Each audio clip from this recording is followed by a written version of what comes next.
Right now, the United States spends over $80 billion a year on cybersecurity. They have quantum encryption, underground bunkers, and elite military hackers. But in 2001, one single guy and his girlfriend's aunt's house in London brought the entire US military defense system to its knees, using a dial-up modem and a cheap 56K internet connection. His name is Gary McKinnon. The US government called it the biggest military computer hack of all time. They wanted him locked away in a supermax prison for 70 years.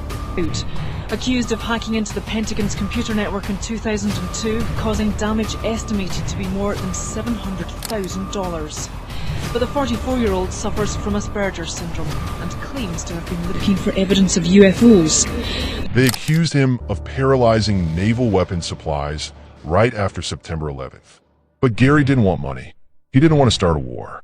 He just wanted to see if the government was hiding aliens. And what he actually found inside NASA servers will honestly blow your mind. Let's paint the picture. It's 2001. Gary is an unemployed IT guy.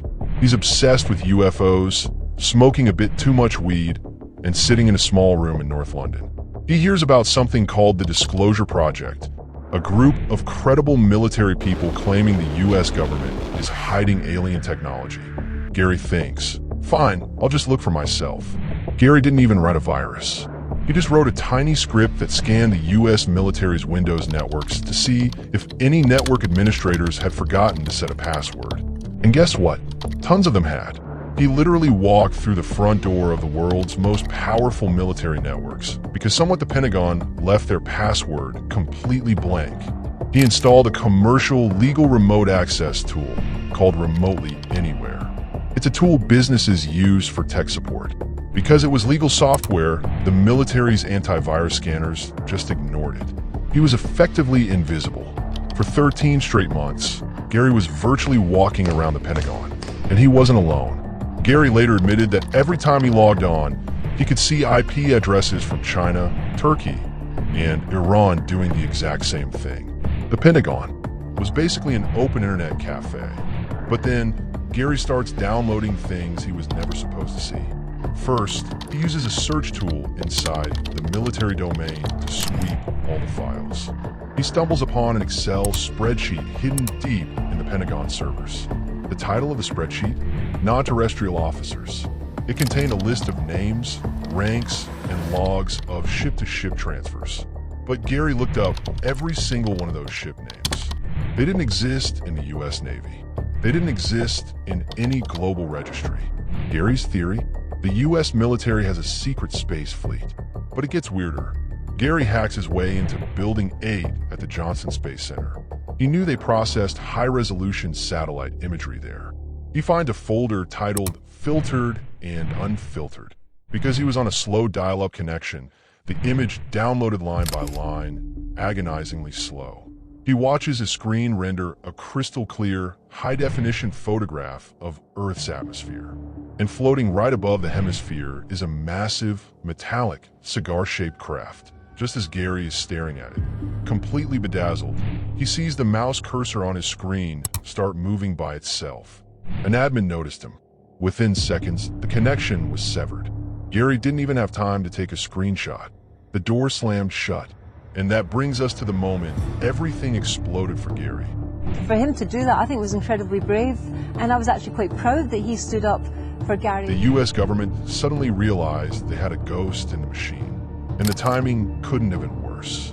The year was 2001, right after the tragic events of September 11th. The US military was on absolute highest alert, and they realized a rogue hacker named Solo had total control over their systems.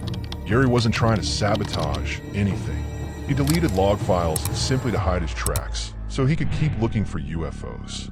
But by deleting those logs, he accidentally crashed the operating systems, locking out thousands of military personnel.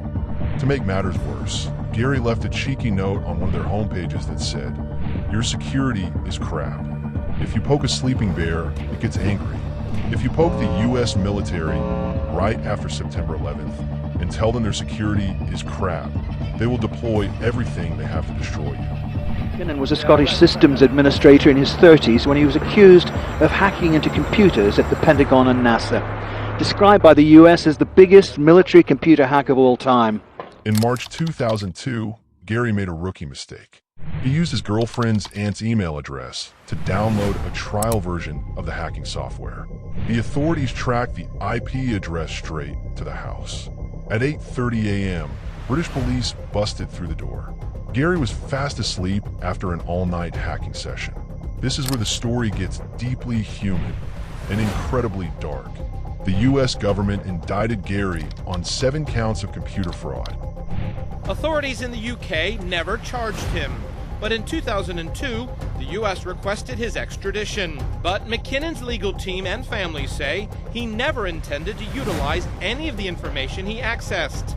They demanded his extradition to America. If he went, he was facing 70 years in a maximum security prison. There were rumors he might even be sent to Guantanamo Bay. For 10 long years, Gary lived in absolute terror. He was banned from using the internet, forced to check in with the police every single night. The stress was eating him alive. He was later diagnosed with Asperger.